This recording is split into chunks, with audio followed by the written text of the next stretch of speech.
শুরু করে মহান আল্লাহ। এইখানে আমরা যারা কথা বলছি আমরা সবাই এই জুলাই ওভাররেটেড। বলে রাখি, আপনারা যেদিন প্রোটোকল নিতে শুরু করবেন আমরা কিন্তু আপনাদের বিরুদ্ধে কথা বলতে শুরু করব। জুলাইয়ের যে অনেকগুলো বড় মুখ যারা জীবন দিতে চেয়েছে, যারা বাংলাদেশকে সামনে নিয়ে যাচ্ছে, তারা তো রাস্তাঘাটে কোনো প্রোটোকল ছাড়াই হাঁটে মাশাআল্লাহ। তো আমরাও বলে রাখি, আপনারা যেদিন প্রোটোকল নিতে শুরু করবেন আমরা কিন্তু আপনাদের বিরুদ্ধে কথা বলতে শুরু করব। প্রোটোকল চলবে শুধু একটা, বাংলাদেশের জনগণের প্রোটোকল। তো এই পতাকাটা আমার এক ভাই আমাকে উপহার দিল। এটা একটা শুধু কাপড় না, আসলে আমি আমার জীবনে খুব অনার্ড হয়েছে এই জন্য। এইখানে আমরা যারা কথা বলছি আমরা সবাই এই জুলাই ওভাররেটেড। ভেবে দেখেন, আমার চক্ষু যায় না, আমার হাত যায় না, আমার সারা শরীরে কোনো ক্ষত নাই, আমার পরিবারে একজন শহীদ হয় নাই এই জুলাইয়ে, আমিও তো শহীদ হই নাই, এমনকি আমার হাত যায় নাই, আমি পঙ্গু হই নাই। কিন্তু এই জুলাইয়ের সমস্ত ভালোবাসা মানুষ আমাদেরকে বাসতেছে। কিন্তু এই জুলাইয়ের যে অগণিত শহীদ, সেই শহীদের রক্তের ঋণ মিটানোর জন্য এই যে কালেকটিভ ফেলিওর, আমাদের জাতিগত ব্যর্থতা, জুলাইয়ের সব ভালো ভালো জিনিস নিব, এর দায় আমরা নিব না?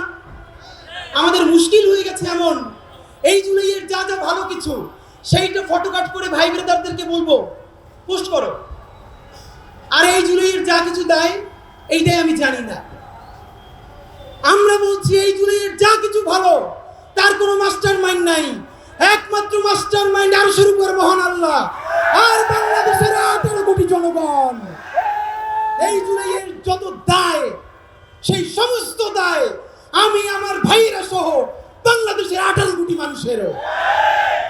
আমরা বলেছি, আপনাদেরকে ফাঁকে বলি, গত 3-4 দিন ধরে আমাকে প্রবাসে, আমার এলাকার, আমার উপজেলা জেলার যে সমস্ত বন্ধুরা যারা বিদেশে থাকেন, অনেকে ফোন করে বলছেন যে আওয়ামী লীগের বিভিন্ন লোকজন আমার উপজেলার আমাদের পরিচিত বিভিন্ন ভাই বোনদেরকে ফোন করে আমার ডিটেলস জানতে চায়, আমার এক্সাক্ট বাড়ি, আমি ঢাকায় কোথায় কোথায় থাকি।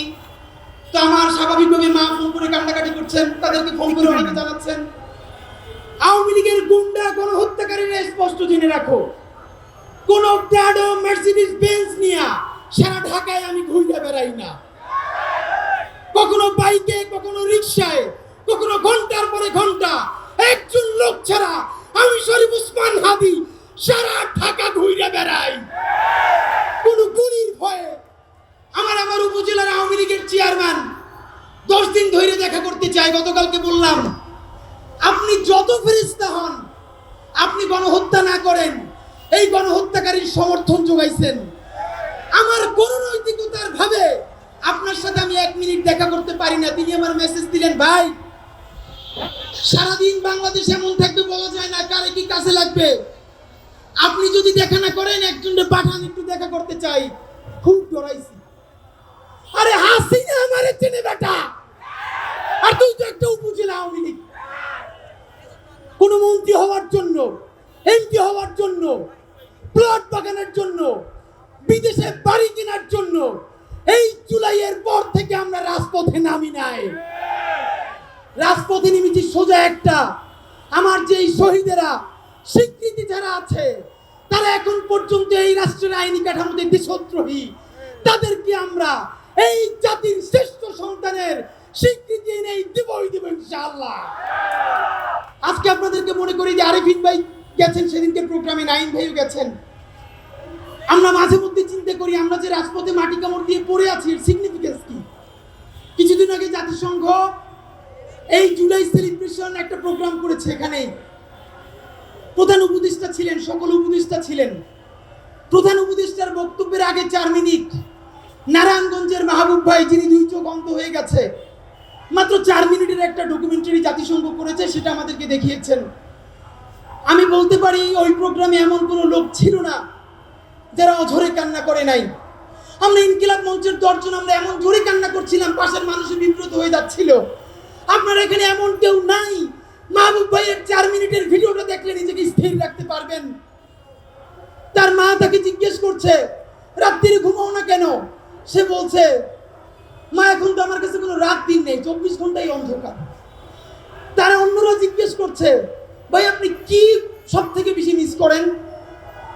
তিনি বলে, ভাই সারা দুনিয়ার মধ্যে আমার মায়ের মুখটা আমি একটু মিস করি। আমার মায়ের মুখটা আমি দেখতে ঢাকা বিশ্ববিদ্যালয়ের সেন্ট্রাল মসজিদ থেকে নামাজ পড়ে বের হচ্ছে সেদিনকে, এক অন্ধ ভাইয়ের টিএটি ওয়ার্ড ডকুমেন্টেশন করবে। উনি নাম শুনে আমাকে জড়াই ধরলেন। 24 বছরের এক ভাই, হাফেজ কোরআনের, 2 চোখ অন্ধ হয়ে গেছে এই জুলাইয়ে। জড়াই ধরে বললেন, ভাই ডাক্তাররা বলছে আমার আলো কোনদিন ফিরবে না, একটা চোখে কয়েকদিনের জন্য কি একটু আলো ফিরানো যায়? আমার খুব ইচ্ছা, করার আগে আমার মায়ের আমি একটু দেখতে চাই। ভাইরা আমার মনে হচ্ছে যে এই আলো যদি এখন আবার চলে যায়, আমি 24 ঘন্টার মতন এক বাবা আমার সন্তানের হাসিটা দেখতে চাই। আর যেই লোক জীবনে আর মায়ের দেখবে না, বাবারে দেখবে না, সন্তান দেখবে না, তাদেরকে বেইচা দিয়া যারা বিদেশে বাড়ি গাড়ি করতে চাও, হাসিনার থেকেও ভয়াবহ পরিণতি হবে। বন্ধুরা আমার, বাংলাদেশকে আজকে এখানে কেন দাঁড়াতে হবে? এখন পর্যন্ত বিদ্যমান আইনি কাঠামোতে আমাদের শহীদ ভাইয়েরা রাষ্ট্রদ্রোহী।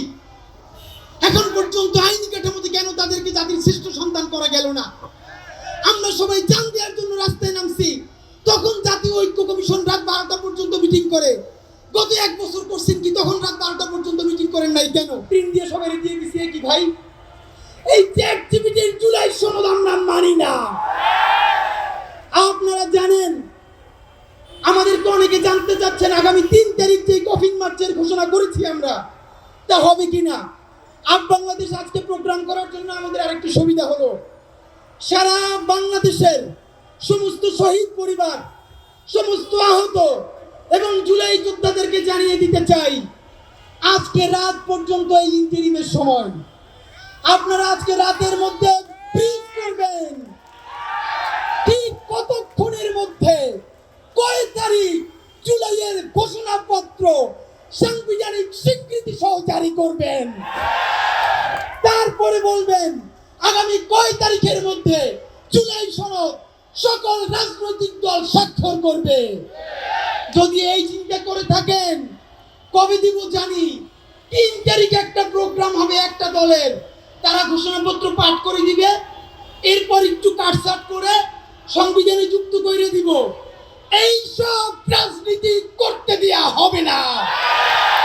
এই জুলাইয়ের মালিকানা কোনো রাজনৈতিক দলের কাছে আমরা বেচে দেই না। এই জুলাইয়ের মালিকানা একমাত্র